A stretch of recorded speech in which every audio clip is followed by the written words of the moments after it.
When any object is presented before one of your exterior senses, separate in your mind from the material thing the principle which is in it, and reflect that of itself it possesses nothing of all that which it appears to have, but that all is the work of God, who endows it invisibly by his Spirit with the being, beauty, goodness, or whatever virtue belongs to it. Then rejoice that thy Lord alone is the cause and principle of such great and varied perfections, and that they are all eminently contained in himself, all created excellences being but most minute degrees of his divine and infinite perfections. When engaged in the contemplation of grand and noble objects, reduce the creature mentally to its own nothingness, fixing your mind's eye on the great Creator therein present, who gave it that great and noble being, and delighting yourself in him alone, say, O divine essence, and above all things to be desired, how greatly do I rejoice that thou alone art the infinite principle of every created being. In like manner, at the sight of trees, plants, or such like objects, you will understand that the life which they have not of themselves but from the Spirit which you do not see, and which alone quickens them. Say, therefore, behold here the true life from which, in which, and by which all things live and grow. O living joy of this heart! So, at the sight of brute animals, raise your thoughts to God, who gave them sensation and motion, saying, O thou first mover of all that moves, thou art thyself immovable. How greatly do I rejoice in thy steadfastness and stability. And if attracted by the beauty of the creature, separate that which you see from the Spirit which you see not, and consider that all that exterior beauty is solely derived from the invisible Spirit which is its source, and joyfully say, Behold, these are streamlets from the uncreated fountain. Behold, these are drops from the infinite ocean of all good. Oh, how does my inmost heart rejoice at the thought of that eternal infinite beauty which is the source and origin of all created beauty. And on the discovery in other men of goodness, wisdom, justice, or similar virtues, make the same mental separation, and say to God, O most rich treasure house of all virtues, how greatly do I rejoice that from thee and through thee alone flows all goodness, and that all in comparison with thy divine perfections is as nothing. I thank thee, Lord, for this and every good gift which thou hast vouchsafed to my neighbor. Remember, Lord, my poverty, and my great need of this very virtue. When you stretch out your hand to do anything, reflect that God is the first cause of that action, and you but his living instrument, and raising your thoughts to him, say thus, How great, O Supreme Lord of all, is my interior joy, that without thee I can do nothing, and that thou art in truth the first and chief worker of all things. When eating or drinking, consider that it is God who gives its relish to your food. Delighting yourself, therefore, in him alone, say, Rejoice, O my soul, that as there is no true contentment but in God, so in him alone may you in all things content yourself. When your senses are gratified by some sweet odor, rest not in this enjoyment, but let your thoughts pass on to the Lord, from whom this sweetness is derived, and, inwardly consoled by this thought, say, Grant, O Lord, that like as I rejoice because all sweetness flows from thee, so may my soul, pure and free from all earthly pleasure, ascend on high as a sweet savor acceptable unto thee. When you listen to the harmony of sweet sounds, let your heart turn to God, saying, How do I rejoice, my Lord and God, in thine infinite perfections, which not only make a super-celestial harmony within thyself, but also unite the angels in heaven and all created beings in one marvelous harmonious concert. The first act of the spiritual guide is to place him in a fortress so that evils not circle around him. That fortress has 4 walls. One is seclusion. Another is silence. Another is hunger, and another is wakefulness. Hunger closes the way of Satan. Sleeping little illuminates the heart. Silence keeps the heart from the distraction of talk, and seclusion turns away the darkness of people from him and closes the way to the eyes and ears.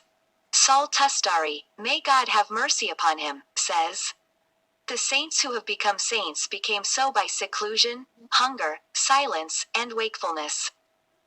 When one has arisen out of the path of preoccupation with this world, one starts to travel on the path The beginning of the path is that one starts to overcome the first obstacles of the path. The obstacles of the path are the blameworthy qualities in the heart. They are the root of the things from which one must flee, such as the greed for wealth and rank, the greed for comfort, haughtiness, hypocrisy, and the like, until the materials of distraction are cut off from within and the heart is empty of them. It may happen that a person be emptied of all of these until he is not polluted by more than one blameworthy quality. Then he must strive to sever that one by the means which the Shaykh approves and considers more suited to him, for these vary with conditions. Now that he has cleared the field, the sowing of seed begins.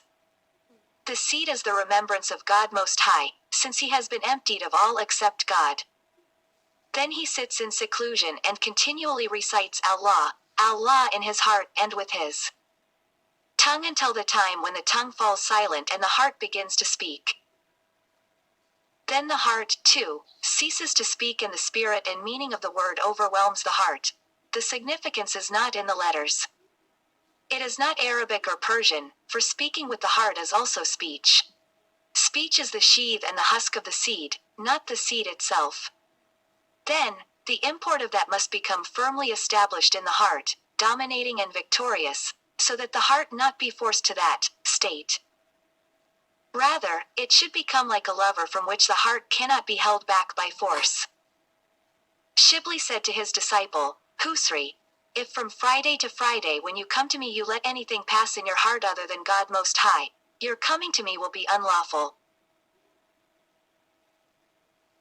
So, when the heart has been cleared of the thorns of worldly temptations and the seeds have been planted, nothing still remains that is related to free choice. It has chosen to be there, in that condition. After that, one remains waiting for what will grow and appear. Usually the seed is not wasted, for God Most High says, whoever desires the harvest of the hereafter, we give him increase in his harvest. Q 42-20, he says, whoever cultivates the work of the hereafter and sows the seed, we shall bestow increase upon him. The veils between God and the created. It is a condition that one first lift the veil between the self and God so as not to be one of those people about whom God Most High says, we have set a barrier before them and a barrier behind them, and have covered them so that they see not. Q 36.9. The veils are for wealth, rank or status, following precedent, imitation, and sin. As for wealth, it is a veil when it engages the heart. The way cannot be traveled except with an unencumbered heart. Wealth must be removed except for that necessary amount, which will not preoccupy one. If there is someone who has nothing and another takes care of him, his way will be completed more quickly. As for the veil of rank and pomp, one must arise and flee from them. One must go to some place where one is not known. If one is well known, one will always be engaged with people and with the pleasure of their reception of him. Whosoever's pleasure is derived from people will not reach God. As for following precedent or imitation, it is a veil because if one believes in someone's school of religious law and hears its words in the way of argument, one gives no place to anything else in his heart. One forgets that one should believe in the significance of there is no God but God, and that one should seek the fulfillment of that in oneself. The fulfillment of that is that one has no object of worship which he obeys except God Most High. Whoever is overcome by passion, animal soul, that passion is one's object of worship. When this state becomes one's true nature, one must uncover or discover it through greater struggle, not through argument. As for sin, it is the greatest veil. The heart of whoever perseveres in sin is dark. How can God be revealed to him? Especially, the consumption of forbidden food, for it annihilates the effect lawful food makes in illuminating the heart. In reality, one must beware of the forbidden morsel and consume only lawful food. Anyone who wishes that the mysteries of religion and the religious law be unveiled to him before he observes and implements the externals of the religious law in dealings is like the person who wishes to read the Arabic commentaries on the Quran before he has learned Arabic. When these veils have been pulled away, the person's similitude is that of the person who has performed the obligatory purification and is prepared to perform the obligatory formal prayer. Now he needs an imam to lead him in performing the prayer. That is spiritual guide, for without a spiritual guide, traveling the path will not be direct. The path to God is hidden and mixed with the paths of Satan. The path to God is one, but there are 1,000 paths to the false. How will it be possible to travel that one path without a guide?